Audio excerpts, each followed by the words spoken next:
कारण कल्याण डोंबिवलीमध्ये महापौर कोण होणार या संदर्भात अतिशय महत्त्वाची अपडेट येते। कल्याण डोंबिवलीमध्ये अनुसूचित जमाती प्रवर्गाला आरक्षण आलेलं आहे, त्यामुळे कल्याण डोंबिवलीमध्ये अनुसूचित जमातीचा महापौर होणार हे आता निश्चित झालेलं आहे।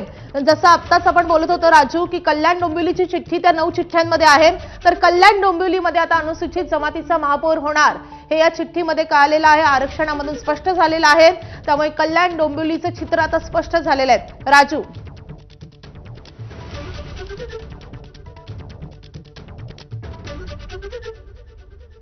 घडामोडी करताना पाहायला मिळत होती आणि पहिली चिठ्ठी जी आहे तू सांगितल्याप्रमाणे आपल्याला पाहायला मिळते का कल्याण डोंबिवलीमध्ये ही आदिवासी म्हणजेच अनुसूचित जमातीसाठी जी आहे ती लागलेली पाहायला मिळते। त्यामुळे कल्याण डोंबिवलीचं आरक्षण जे आहे ते समोर आलेलं आपल्याला पाहायला मिळते। आता अनुसूचित जमातीचं एकच महापौर पदाचं जे आहे ते आरक्षण होतं आणि आता पुढचं एससी काढणार की आणखी कुठलं काढणार हे सुद्धा पाहणं महत्त्वाचं राहणार आहे। मात्र कल्याण डोंबिवलीचं जे आहे ते चित्र स्पष्ट होताना आपल्याला पाहायला मिळते। आता जे काही चिठ्ठ्या काढणार आहे त्यामध्ये पुन्हा एकदा ओबीसी असणार आहे, त्याचप्रमाणे एससी असणार आहे आणि खुला वर्ग असणार आहे, या सगळ्या चिठ्ठ्या टाकणार आहे। खरं तर आपण पाहतोय की कल्याण डोंबिवलीमध्ये अनुसूचित जमातीचा महापौर बनणार आहे, मात्र एकच जागा असल्यामुळे त्यामध्ये महिलांच्या आरक्षणासाठी पुन्हा चिठ्ठी काढण्याची गरज राहणार नाहीये। ती एकच चिठ्ठी जी आहे ती असणार आहे। त्यामुळे आता पुढच्या प्रक्रियेला सुरुवात झालेली आपल्याला पाहायला मिळते। खरं तर आपण पाहतोय की कल्याण डोंबिवली जी आहे ते मोठ्या प्रमाणावरती गाजते आहे। महापौर कोणाचा बसणार आहे, नगरसेवकांची जी आहे ती एक प्रकारची जी आहे ते वेगवेगळ्या प्रकारे जे आहे ते समीकरण तयार होताना पाहायला मिळतात। त्यामुळे आता ज्याच्याकडे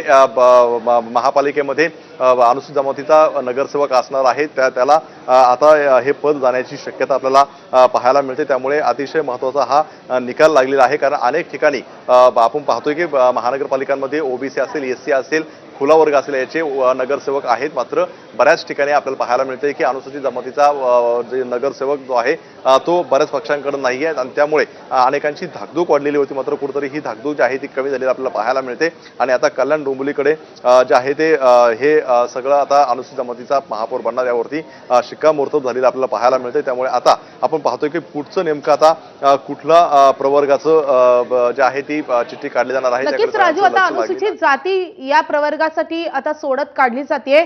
3 महापालिकांमध्ये अनुसूचित जातींसाठी आता सोडत निघणार असल्याचं कळतं। आता या 3 महापालिका कुठल्या याकडे लक्ष असणार आहे, कारण पहिला नंबर लावलेला आहे कल्याण डोंबिवलीमध्ये। कल्याण डोंबिवलीमध्ये अनुसूचित जमातीसाठीची सोडत निघालेली आहे, त्यामुळे कल्याण डोंबिवलीमध्ये अनुसूचित जमातीचा महापौर होणार यावर शिक्कामोर्तब झालेला आहे।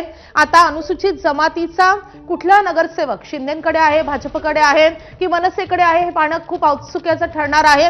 मात्र आता पुढची सोडत निघते ती म्हणजे अनुसूचित जातीसाठीची, तर ही सोडत सध्या सुरू आहे।